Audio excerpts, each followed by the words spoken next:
எல்லாருக்கும் ஹாய். நான் இன்னைக்கு மைசூர் பாக் பண்ண போகிறேன். எப்படி பண்ணுறது பார்க்கலாம். கடலை மாவு 1 கப்பு.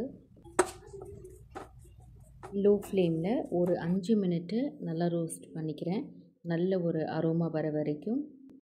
இப்போது 5 மினிட்டு ரோஸ்ட் பண்ணிவிட்டு ஒரு பவுலில் மாற்றிக்கிறேன்.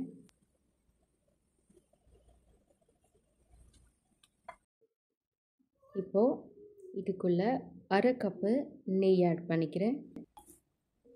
லம்ப் இல்லாமல் நல்லா மிக்ஸ் பண்ணிக்கிறேன்.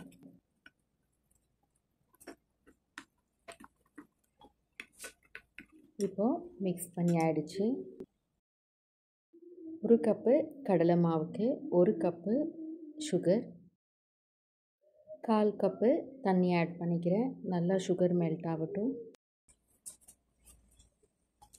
சுகரு நல்லா மெல்ட் ஆகிட்ட பிறகு ஒரு கம்பி பதம் வந்த பிறகு நான் கடலை மாவு மிக்ஸ் பண்ணி வச்சுருக்கிறத ஆட் பண்ணிக்கிறேன்.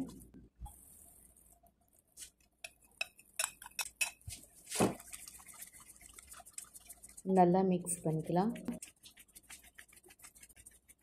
நெய் 1 டேபிள் ஸ்பூன் ஆட் பண்ணிக்கிறேன்.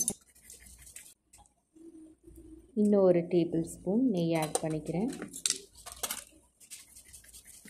இப்போ நல்லா ஒரு வாட்டி இந்த அளவுக்கு கட்டியாகிற வரைக்கும் மிக்ஸ் பண்ணிக்கிறேன். இப்போது ஸ்டவ் ஆஃப் பண்ணிக்கிறேன். இப்போ நீங்கள் ஒரு பிளேட்டில் இல்லை இந்த மாதிரி ஒரு கேக் டின்னில் பட்டர் பேப்பர் வச்சு நம்ம ஆட் பண்ணிக்கலாம். நான் இங்கே நல்லா ஒரு ஹவர் நான் கூல் பண்ணியிருக்கேன். இப்போ சைடில் இந்த மாதிரி கத்தியில் கட் பண்ணிவிட்டு இப்போ திருப்பி போட்டுட்டு அவ்வளோதான், நம்ம சாஃப்டான மைசூர் பாக் ஸ்வீட் ரெடி ஆயிடுச்சு. நீங்களும் ட்ரை பண்ணி பாருங்கள். இந்த வீடியோ உங்களுக்கு பிடிச்சிருந்தா லைக் பண்ணுங்கள், ஷேர் பண்ணுங்கள், கமெண்ட் பண்ணுங்கள், சப்ஸ்கிரைப் பண்ணுங்கள். தேங்க்யூ.